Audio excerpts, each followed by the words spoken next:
Welcome to Manager Tools. Today's show, Managing Cultural Diversity, the Wendy Curve. In today's cast, we talk about Manager Tools' first principle about managing directs from different cultures based on the Wendy Curve. Here we go.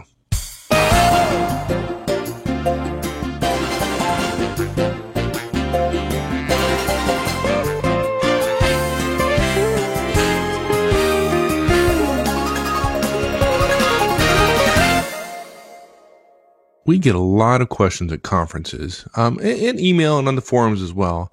But these questions have a commonality, and they're all around managing directs who have different cultural backgrounds than the manager. How do I manage my Indian technology experts, or not Americans, but overseas? How do I handle the lone American on my team? Right. Really, can he deal with consensus culture, or is he going to just be a bull in a china shop? Or how can I reduce the chances he's a loose cannon? Will my German employee be rigid and require rules? How can I get him to open up? Yeah. Shouldn't I be managing differently based on where my employees are coming from? How do I address the cultural differences between us? We get tons of these kind of questions. Yeah. Look, the consulting and the management advice and business press industries have really supported, frankly, encouraged, and in a way probably caused these questions over the past 20 years as the workforce has become more global. And it made sense to become aware of cultural differences. And frankly, it's a nice start to this. People are saying, okay, how do I be respectful? I mean, how are they going to be different? And, I don't want to step on myself. I want to be respectful. And it boiled down to, how can a manager be most effective when managing a culturally diverse workforce? And unfortunately, the business press and many, many, many companies and industries got it wrong. How can that possibly be? They're so smart. Yeah, exactly. Yeah. Okay. So what are we going to talk about today, and how are we going to correct some of these misperceptions caused by these folks? We never know how long our casts are going to go, really. I mean, some of them seem to go shorter or longer depending upon the additional information or the interesting questions, that we ask each other. I suspect this one is going to be a little bit longer, but it may not be. It may just be a one-parter, but I want to take a minute and go through the outline in a little bit more detail than we normally do. First of all, the first point we're going to make, we only have 4 major points, but it's the fourth one we really get into, or the third and fourth one where we really get into specific recommendations. The first one is cultural diversity cannot be reduced to a series of anecdotal comparisons. One of the biggest problems we've got is people having met one Asian person or one a person from another country or one female engineer for that manner, and then said, well, my anecdotal experience suggests this. Right. And so therefore this is true. My experience is truth. Going back to the old, we don't see the world the way the world is. We see the world the way we are. And you can't do that. It doesn't work that way. Cultural diversity is more complex and more simple than that as well. This cast introduces something that Wendy and I have been talking about for a couple of years now called the Wendy Curve. And basically the Wendy Curve shows us that individual diversity trumps cultural aggregation. I don't call it cultural diversity. I call it cultural aggregation. In other words, we're going to manage all Indians the same way, or all French the same way, or all men the same way, or all women the same way, or all 25-year-olds the same way. And hopefully when people hear that, they just recognize the inherent falsehood of the idea of managing any individual based on the group they were in. I mean, frankly, there are laws passed against that, and yet somehow we've led people to believe that that's the way to do it. Now, look, to be fair, people in this industry would say, oh, no, that's not what we're saying. We want you to be respectful of diversity. But they don't provide any details, and they suggest when you work with an Indian technology specialist, for instance, you should recognize that they tend to be more collaborative. Well, that's just not true in a significant way, because you may be dealing with an individual who's not terribly collaborative. And so the Wendy Curve says basically any difference between groups is fairly slight, if not almost non-existent. And even though it might be statistically significant, it's always or virtually always going to be less than the difference between two individuals from those two groups. And it's the individual differences that matter. Which brings us to our third point, which is managers have to learn. We have to learn how to manage the individual as opposed to their cultural background. any person, based on their age or race or gender or creed or color, anything else, who has ever been discriminated against because of their group knows exactly why Manager Tools recommends that we say manage the individual rather than the cultural background that individual is from. Nothing wrong with respecting their background. Certainly fine. Nothing wrong with respecting that some people have kids at home and some people don't. That's not cultural background, but it is a difference between people, between employees. But the key is you've got to manage individuals rather than thinking, I can get by. It's a little bit easier. It's a managerial shorthand. It's almost a silver bullet for me to manage based on the fact that she's from France, or, he's over 50, or she's a female chemical engineer, which is particularly rare, let's say. And then the question is how. And we'll actually be fairly brief here, and that's why I'm spending more time in this overview, because we're trying to make a key global point here about a fundamental failing of the managerial guidance industry around cultural diversity versus individual diversity. And the answer to how is you just simply have to get to know each one of your directs. Nothing wrong with being aware that somebody is from France or Belgium or South America or Chile or Japan or America or North Dakota, for that matter. Nothing wrong with being aware of those differences. But the idea that you would tell somebody, well, I'm managing you different than everybody else because you're from North Dakota and nobody else here is. The North Dakotan says, what? I mean, really? Is this what it feels like to be discriminated against? Based on your impressions of what you think I might want to be like or behave about based on where I'm from. So what we recommend is you get to know each one of your directs individually. And what does that mean? It means conducting one-on-ones. If that sounds like old-fashioned stuff, folks, you know us. Good management is boring and unsexy and unpretty and repetitive, and one-on-ones work to get to know your people. It's the most important tool we recommend. We also recommend you provide and share DISC profiles, which are a great way for managers to get a really insightful look beyond just some stereotype or prejudice about an individual and their background by actually asking the individual, how do you tend to behave? And then managing that person based on how they tell us they tend to behave, how they want to be communicated to, how they want to be led, how they want to be managed. That's what the DISC profile does for you. That's probably a little bit longer detailed outline than we normally give. So yeah. I apologize for that. More detailed than normal, but for those of you who want the 5-minute Manager Tools cast, there you have it. There it is. There it is. Yeah. And look, we agree. I think you and I agree that there are some people who like that. We think they're missing something. Otherwise we do all 5-minute casts. We think there are underpinnings of this that make a difference in terms of the subtleties of making these choices. And that's why we'll go through them in detail. And we want people to understand it. And we don't want a manager or even an individual contributor listening today to become a manager and then become an executive, or an executive listening today and simply spouting off the recommendation without understanding the rationale. Because if you're an executive, you may have to persuade your managers to manage this way. And it's not enough to use your role power and say, I want you to start doing one-on-ones. And, you've got people from different parts of the world here. You need to use one-on-ones. And the manager goes, gee, that's not what I'm reading. That's not what I'm hearing. I don't understand. We want you to be able to make a case.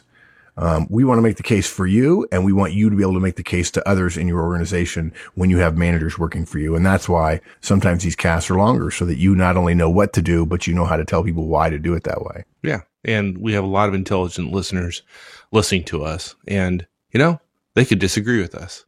Yeah. So it could happen. It's useful to know where we're coming from, and you can form your own opinion. I guess that would be intellectual diversity, wouldn't it? That would be, yes. Yeah. So enough of intellectual diversity. Let's talk about cultural diversity and the danger associated with reducing folks to a series of anecdotal comparisons. Man, this happens way too much.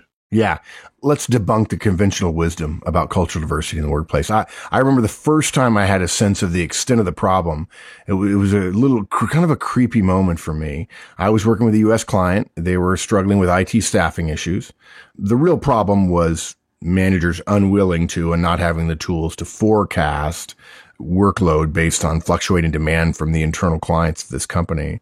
But because they didn't really know that yet, they were trying to address the problem of, we don't have enough qualified people in IT in this area that we can hire from, because of course every other area of the company that they were hiring for they hired people from this particular local area. I mean, a large city, right? And so there's plenty of resources for marketing and operations and so on, but not in the IT areas they were hiring for. And, they had a demand spike for IT people because the budget was available to hire, and they had projects to get done, and it took manpower. I happened to be in a meeting, and there was a discussion about, could we outsource to India? This is several years ago when that trend was sweeping the U.S. anyway. And after we had some vocabulary arguments about outsourcing versus offshoring versus nearshoring and so on, somebody made a comment, how good are we going to be at managing people from India? And somebody said, they don't take decisions quickly. It's all consensus with them. And someone basically mistakenly attempted to agree to this slur by saying they won't tell you no, but rather they tend to say yes to a too big deliverable and then later not deliver because they're uncomfortable with saying no. And I just kind of was thinking to myself, well, gee, I know people that don't behave that way who are Indian IT people, but regardless, it was one of those, the conversation happened pretty quickly. And then suddenly somebody said in this meeting, oh, and I've worked with them too. They smell bad. Oh, geez. Yeah. Now, I mean, to me, the slippery slope happened long before. Yeah, but if you needed any evidence to suggest that you're at the very bottom of the slope. Yeah, exactly. Yeah, that was the scree at the bottom of the slope. Yeah. I was actually ineffective for a moment. I attempted to diffuse what I thought everybody else would recognize what I was doing, or that clearly we had done something inappropriate had happened in the meeting. And I reminded everybody of Churchill. Winston Churchill was asked by an American, when are you going to do something about the Indians? And the prime minister replied something to the effect of, to which nation do you refer? The wonderful people who under our benign rule are the most populous in the world, or the Native American whom you have corralled and nearly caused to be extinct? And nobody got it.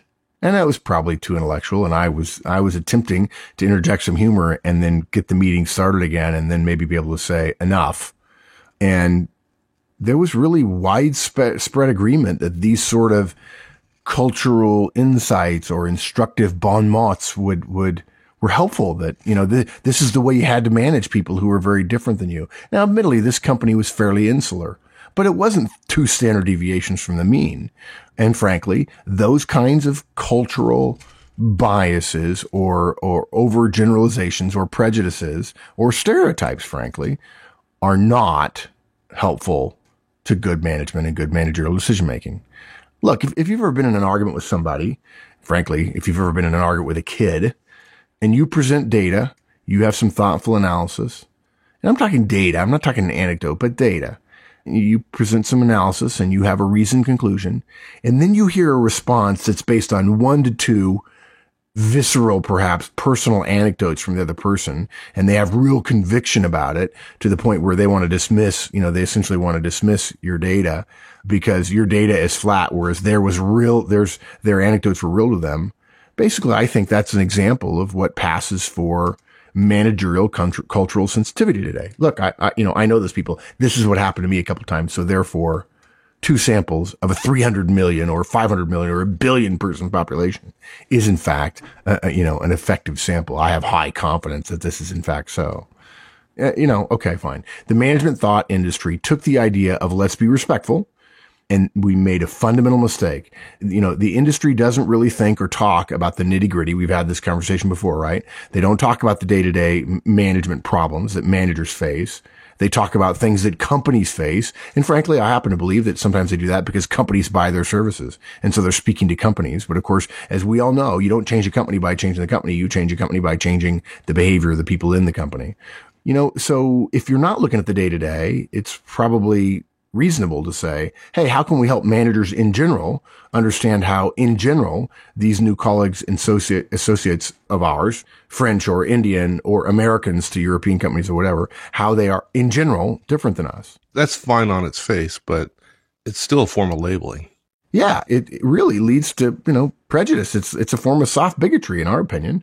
Here's the meat of it, the bloody meat of it. This kind of generalization is of no help to an individual manager who is managing 1 American or 1 Japanese or 1 French woman.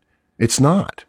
The only way you can justify this is if you want to go to a foreign country, become an expat, and say, please manage me based on what you know Americans or French or Belgians or Russians or Georgians or Nigerians are like. People immediately understand, gee, that doesn't seem right. And yet we consume all this guidance about generalizations about people from different countries or age differences or gender differences or ethnic differences.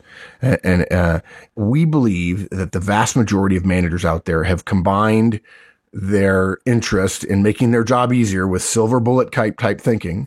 And then you put that together with our lack of knowledge about cultural differences and knowing that we're going to come in contact with people who are different than us culturally. And we basically accept these anecdotes as proof of some sort of cultural difference. But, we've said it before, there are no silver bullets in management because management is about people, and people are complex and individualistic and demanding of respect and independently motivated and frankly willing to communicate misleadingly about all this in many, many situations. Cultural anecdotes are not a professional approach to management unless you're willing to believe that, for instance, white U.S. managers carry some discrimination against African American professionals, or women are better collaborators than men, or men make better leaders than women in a crisis, or Germans make better machines than the British, or Americans are louder than the Dutch. And if all those sound potentially true to you, if there's some kernel that makes you go, well, maybe, let's admit what they're really saying is best said with the word all in front of them. All women are better collaborators than all men. All men make better leaders than women in a crisis. All white U.S. managers carry some discrimination against African American professionals, right? And then it becomes patently false, right? But nobody puts the all in front of it because they don't want it to be a bias. And yet essentially that's what the suggestion is. Yeah, that's what they mean. Yeah, exactly. That's what they mean. They allow the inference to occur, which as a professional, as an adult, when you allow that to occur, you are essentially aiding and abetting it. You essentially are communicating that, right? Because communication is what the listener does. And it boils down to, we're suggesting that managers manage based on stereotypes rather than on the relationship with an actual individual. But what about the case where you've been in a situation, or even several situations, where actions support these biases? You saw it several times. Yeah. Okay. So you have some anecdotal evidence. It's not proof. It doesn't support a widespread prejudice or a stereotype laid across 100 million other people whom you haven't met. And look, here's what happens. Somebody suggests they rise to the level of evidence, right? Basically what we're doing is we're just aggregating those anecdotes. It appears to be true, right? And again, that's a form of soft bigotry. And, it's incorrect. It's inaccurate. What's worse, even if you don't want to admit it's inaccurate, there's something far worse. It's morally wrong. and it's time to stop. I agree. Okay. So let's talk about the Wendy curve. Because when you first shared this with me, I thought it was incredibly insightful. And the Wendy curve suggests that individual diversity trumps cultural aggregation. Tell me a little bit about that. Yeah. Yeah. So we've said what's wrong morally. Hopefully that carries some sting. Right. The question is what's right, and managing based on shared cultural anecdotes. And let me throw some more in here just to make this an interesting cast. Caucasians can't dance. Indians can't decide. Asians can't play hockey. Women can't lead. Men can't collaborate. Managing based on those kind of anecdotes, those kind of stereotypes is offensive. Right. But here's the thing. Demographers know the answer. Demographers know this. And every single time they put out data, they say this. And here it is. Research that highlights differences between groups of all kinds, differences among racial groups, ethnic groups, gender groups, age-based groups, and so on. Research that highlights those differences between groups shows that the differences between individuals within those groups almost always exceeds the difference that is calculated between groups. This is a fact. All demographers know this. In the last year, Wendy and I have been thinking about this cast, figuring out the right time to deliver it and making sure we felt good about making recommendations around it rather than just preaching what you're being told is wrong. We keep coming across this over and over and over again. In various articles, we read about cultural differences or gender differences or age differences. Although, to be fair, folks, age differences are much harder to characterize professionally because role power tends to change, at least in part, related to age, right? As your age goes up, often your role power goes up. And so that tends to skew some of the age difference information. But there's always a mention of some statistically significant, though slight, very slight, difference between one group and another. And what's interesting about when I say it's statistically significant, people say, oh, well, if it's statistically significant, it's big. Oh, no. No, that's not true at all. It means that it surpasses the level of confidence, right? It means that it's valid, but it could be a very small valid difference. But here's the thing. It says there's always a slight difference, right? I know that in many cases, if you choose a certain culture and look at a specific skill, you can find a slight statistically significant difference. There's many cultures where there's no difference at all. But in some cases, there are slight differences. But here's the thing. In every single report, on some slide, in some part of the report, and, to be fair, though, not always in the executive summary, there is the Wendy curve statement, which basically says the differences between individuals within the groups almost always exceed those that are the difference between groups. So, Wendy and I were talking about it, and I said, look, we're going to call it the Wendy curve because Wendy is the one who really found it, made it clear to me. I have been talking about this for years. Don't manage your people based on where they're from or how old they are, right? You just wouldn't want to do that. You wouldn't want to manage a top performer the same way you'd manage a bottom performer because they're both 25. That doesn't make sense to people. We knew that what we were reading from the cultural diversity industry was wrong. We knew that the anecdotal stuff didn't hold up the evidentiary proof levels, right? There were never enough anecdotes. And here's the frustrating thing. When several people in a group agreed with somebody's anecdote about a different culture, I'll tell you, there's some groupthink. They don't want to disagree. And the last thing you want to do is call someone else a bigot. That's a pretty strong word. Yeah, it's a strong word. Yeah. I don't know about the rest of the world, but in the U.S., that can be the kiss of death. Certainly true in televised politics. There's an old saying, opposites attract, right? Everybody's heard that phrase, opposites attract, and romantically opposites attract. Well, it's a complete falsehood, right? The reason people say opposites attract is because when they see opposites together, it stands out.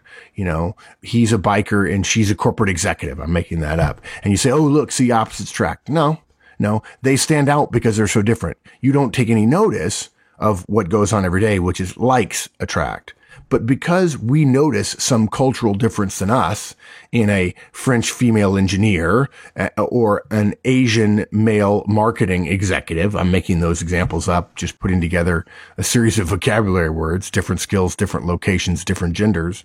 We notice it and we say, oh, that's evidence. It's not. It's just your brain noticing differences. Your brain seeks patterns, something that breaks with the pattern, and your pattern is primarily your gender, your specialty, your country, right? When you see something different, you notice it and you believe, oh, therefore those things go together. There's a post hoc ergo propter hoc thing, or a cause and effect relationship that's simply wrong. Right.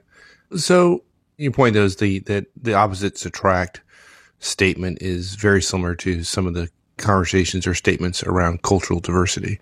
Mm-hmm. So are you saying that there is in fact no difference in culture? No. Oh, no. There are some differences. Now, when I say there are some differences, people go, oh, see, he's agreeing with me. See, so yeah, I'm right.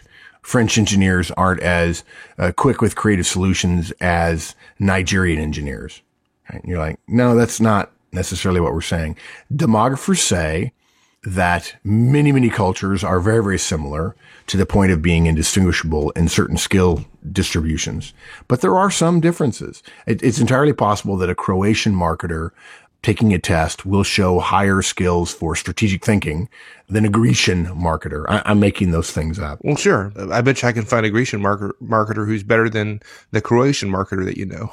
Yeah, exactly. And that's really the nut of it right there. So let me do this. Let me describe what the Wendy curve looks like. And this is going to take a minute because we don't have a visual, right? Hopefully if you're using premium content, obviously you'll be able to look at the premium content. We'll have a picture of the Wendy curve there for you. Basically, the Wendy curve looks like two bell curves very, very close together. Okay.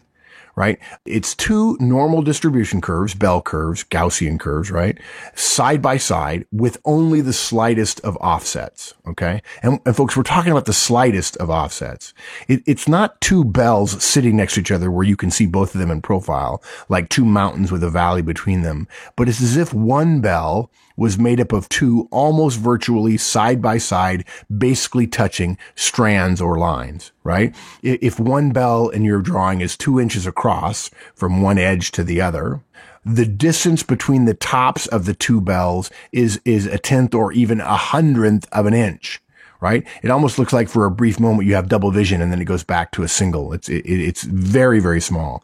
It's almost as if you drew a bell curve and then you tried to trace the one you just drew and you were off by just a smidge, right? It's not two bells sitting next to each other. So if I drew the distribution of particular differences in skills across multiple cultures, so if I did Asia, maybe I haven't broken it down even more, Japan versus China, I have United States, I have Europe, or even more detailed, Germans versus Brits versus Spaniards, etc., it would just simply look like a bunch of bell curves looking almost identical and each one of them off slightly. From the highest to the lowest, and of course I'm probably overgeneralizing here, but the distance between the peak of the one that the bell curve is most to the right and the distance between that peak and the one that's most to the left is still nearly trivial.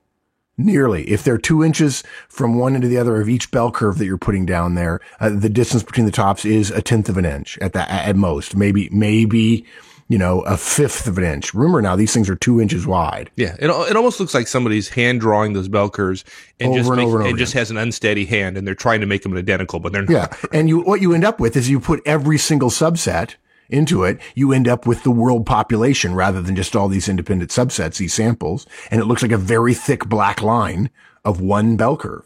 Okay, so that's what the Windy curve or curves look like. Right. What does it mean? What does that mean relative to this discussion? Yeah. So again, what it means is that while there are differences between groups that are perhaps measurable, not every group, not all the time, but in some cases there are, those differences are rarely as important as the difference between any two individuals underneath one of those graphs. Again, imagine these two graphs that are essentially a smidge apart. The lines are traced almost in parallel with one another. There's almost no difference. Think of it this way.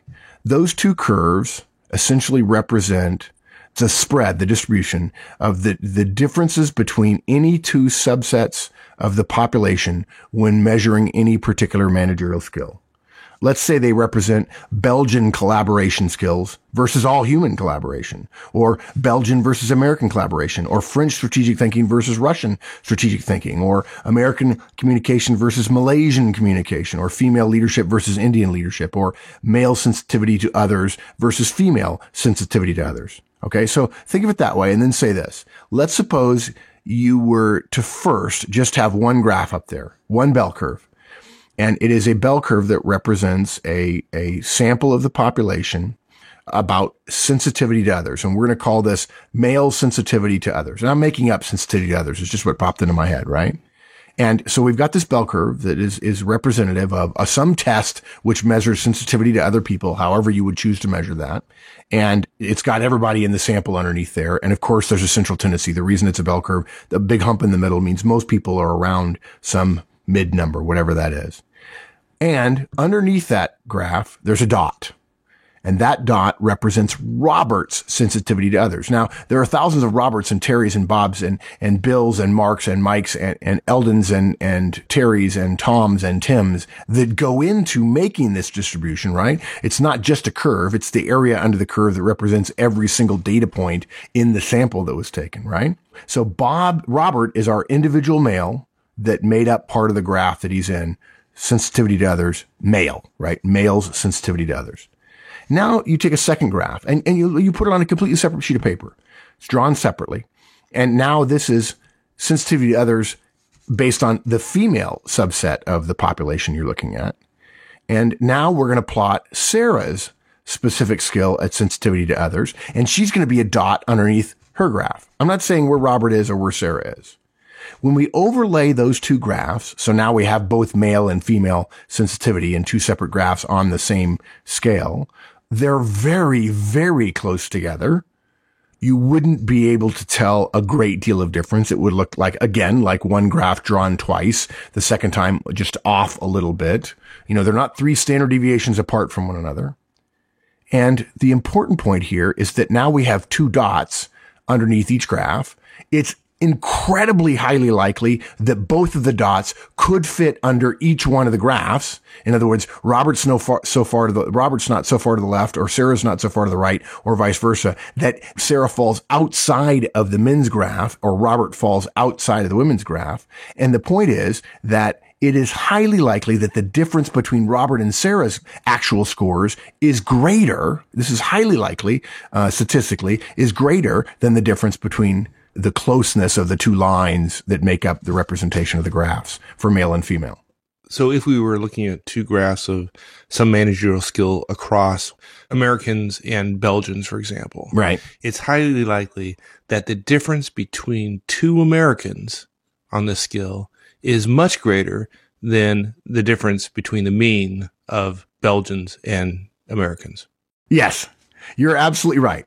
You're right. And you take any 2 dots underneath the graphs randomly, and the chance is highly likely that those 2 dots will have a greater difference than the difference between the means and the 2 graphs. Yes. Now, the point we're making here is if you're going to choose how to manage a Belgian versus an American, it is folly to say, I'm going to go with the mean because the mean of Belgians is different than the mean of Americans, because, people are not the mean, and that Belgian may in fact be much higher than the American mean. If the American mean is slightly higher than the Belgians, that particular Belgian may be notably higher than the American mean, and the American we're talking about may be noticeably lower than the Belgian mean. Both of those people fit underneath each of their graphs, and they make complete sense. But you're also right. Not only is there a difference between American and Belgian, right, a sample, there's also a greater difference between 2 Americans or 2 Belgians as well. Exactly. Yes. Yeah.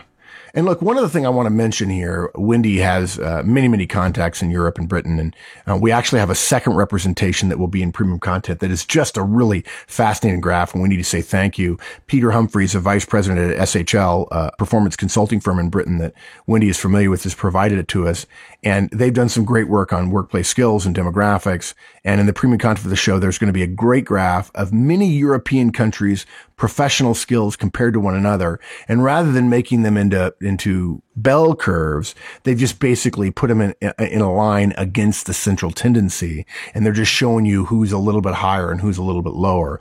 It's kind of hard to explain. It kind of looks like a scatter chart with a very clear trend, but the effect is overwhelmingly obvious. And the effect is simple. There are differences at times, and sometimes statistically significant differences between countries in various managerial or professional or performance skills. And they are so slight as not to matter versus individual differences. So for those of you with premium content, I encourage you to take a look at the show notes. They've been kind enough to let us use their graph, and we appreciate Peter's willingness to do that. And also, if you're not have premium content, then we encourage you to sign up, but we try not to sell that too much. The bottom line here is there are differences between groups. There are. But it's a slight difference. But it's funny. I want to interrupt you real quick. Yeah, you're right. And somebody's going to take out there are differences between group that you and I said and said, see, it's right. And the fact is, yes, there are differences, but it scares me to say that because people use that to drive a truck to that loophole. So right. Sorry. You knew I was going to interrupt you, right? I'm afraid any single thing we say is going to be taken out of context, but yeah. Yes, there are differences. Yeah, but they're slight, and group differences really don't matter when we're dealing with individuals. Right? That difference between 2 individuals is much greater than the difference between any 2 groups. Yeah. And look, it doesn't matter. You're not managing a group. If you're a white American male, technical background, unless you're willing to have any foreign manager or any female manager or any non-technical manager say to you, you're just a white male IT person. I manage all of you people the same. Unless you're willing to tolerate that, you got no business saying, I know how Indians behave. I know how Belgians behave. There's a difference. And that's what I do. I just say to myself, I'm going to reduce my risk. I'm going to manage the Belgians a little bit differently. And, it's easy to be engaged in what we think of as being kindness that really is soft bigotry until the tables are turned and you are managed as simply a member of a group rather than an individual and a soul at that. We're managing individuals and not groups. Right. So the implications of this are pretty clear. Manage the individual, not their cultural background. Yeah. Look, once you get the curve, it's easy, right? Yeah, there are differences, but they don't matter nearly as much as the individual skills of the person you're managing, right? So think of it this way. You suppose you're managing an engineer from Georgia, okay? You know that, say, Georgians tend to have a high degree of respect for authority. I'm making that up, folks, okay? So you have a tendency to rely on this and you give him lots of direct guidance. You don't really listen for his feedback or pay attention to his concerns because, frankly, he's a Georgian and they respond well to dominance from bosses, right? They have a great deal of respect for authority. They believe in hierarchy. Again, this is made up, folks. Don't write to me telling me I'm wrong about Georgians. I made it up. Okay. And then this guy goes and resigns and he tells HR, hey, look, my boss never listened to me. He treated me like a child. He's always giving me orders. I really want to work in a collaborative environment. How safe are you going to feel? How defended are you going to feel? How strong a case are you going to feel you're making when you tell HR, well, I treated him the way I treat all Georgians? It just sounds wrong. It's just not. Yeah. So you've got to manage the individual. And so that gets us to, okay, how? There's got to be an answer. Get to know each of your directs, right? Yeah. I mean, that's no more complicated than that. Yeah. And look, get to know your directs as individuals, regardless of what part of group, what group they're part of, whether they're more or less collaborative than the average or more or less creative than the average. We got to find out what their individual collaborative skills are, what their individual creative skills are. And then we have to manage to those. And most managers don't want to do this. Most managers want to make it about the manager. And in fact, it's just like public speaking. It's never about the speaker. It's always about the audience. It's never about the manager. It's always about your directs, right? And in fact, in this part of the cast, we call this the Kate Horseman rule of the Wendy curve, right? And it's named after my daughter, Kate. Some of you have heard us mention her before. She graduated from Tulane University in New Orleans as a mechanical engineer in 2006. And she essentially graduated. She's part of the millennial generation, right? The trophy generation, the ones whom the business press say we have to coddle because they were pampered as kids. They were always given a trophy, even when they lost, right? Well, look, I got to tell you something, folks. If you run across my daughter someday, when you're working for her, if you manage her like a millennial, she's likely going to outperform you, get promoted twice, and then help you become a good manager when she's your boss. Or eat you, one of the two. Yeah. The way to be successful with Kate is not to treat her like a millennial, but to treat her like Kate. And I'm not saying I'm not trying to defend Kate. I'm saying any millennial, if you start thinking that they're all the same, you'd be mistaken and you'd be applying a form of soft bigotry to Kate. And how do you do that with anybody? It means talking to your directs, learning who he or she is, as opposed to what group they happen to be in. And how do you do that? Yeah, it's simple, and we could have a 5-hour cast on this, walking through all the details. As a matter of fact, we do have 5-hour casts. Yeah, we do. We do on one-on-ones and disc profiles and so on. But look, the start is one-on-ones, and I don't have any problem flogging one-on-ones. If it works, dance with the horse that brung you. Dance with the one that brung you, or ride the horse that got you there. You need to meet with them once a week, and we recommend Manager Tools one-on-one to do that, right? Great managers always know their folks, and one-on-ones are our recommended way of doing it. 30 minutes once a week, regularly scheduled time so people have time to prepare, time for you to hear from the direct, and also have time to talk about what you need from them.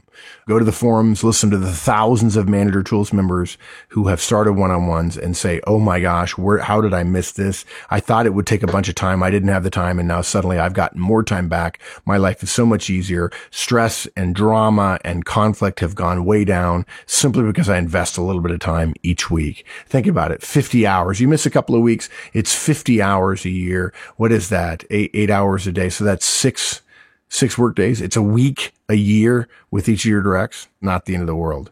And you get big benefits for it. The second thing we recommend, and actually the second and third thing, is to provide disc profiles. And then we also recommend sharing your disc profiles with your folks. Disc profiles are really powerful. Mike and I are not in favor of easy, cheesy things, and yet disc continues to stand the test of time. Our Effective Communications Conference is built on the core of disc detail and accuracy and essentially the quality of the insights it provides. You can get a DISC profile, which takes about 30 minutes to do at our website. But frankly, you can get it on many other sites as well. You might pay a little more somewhere else, but that's fine. You don't have to come to us, but wherever you go, get it. And you could do it online, again, in 20 to 30 minutes. It's going to give you uncanny insight. And if you've never done it before, it'll creep you out how accurate it is. It's going to give you great insight into the communication preferences and work style preferences of your team, provided they share it with you. And if you take it yourself for the first time, you're simply going to shake your head and say, wow, that's me. And if you doubt that it's you, show it to a coworker and they'll say, yeah, that's you. Even the bad parts, that's you. We all have strengths and weaknesses, and the DISC often pinpoints them quite egregiously for some of us, like the word manipulative in mine. So, and we have a series of casts, right? Podcasts on DISC. We're not going to go into excruciating detail here, but if you want to get to know your individual directs, meeting with them regularly and understanding what their individual tendencies are, and you can understand their tendencies through the DISC, that's going to give you what you need to communicate with them more effectively. And over and over and over again, what we've learned in years and years of coaching managers and executives is communication is usually the first thing that's broken, and it's got to be fixed.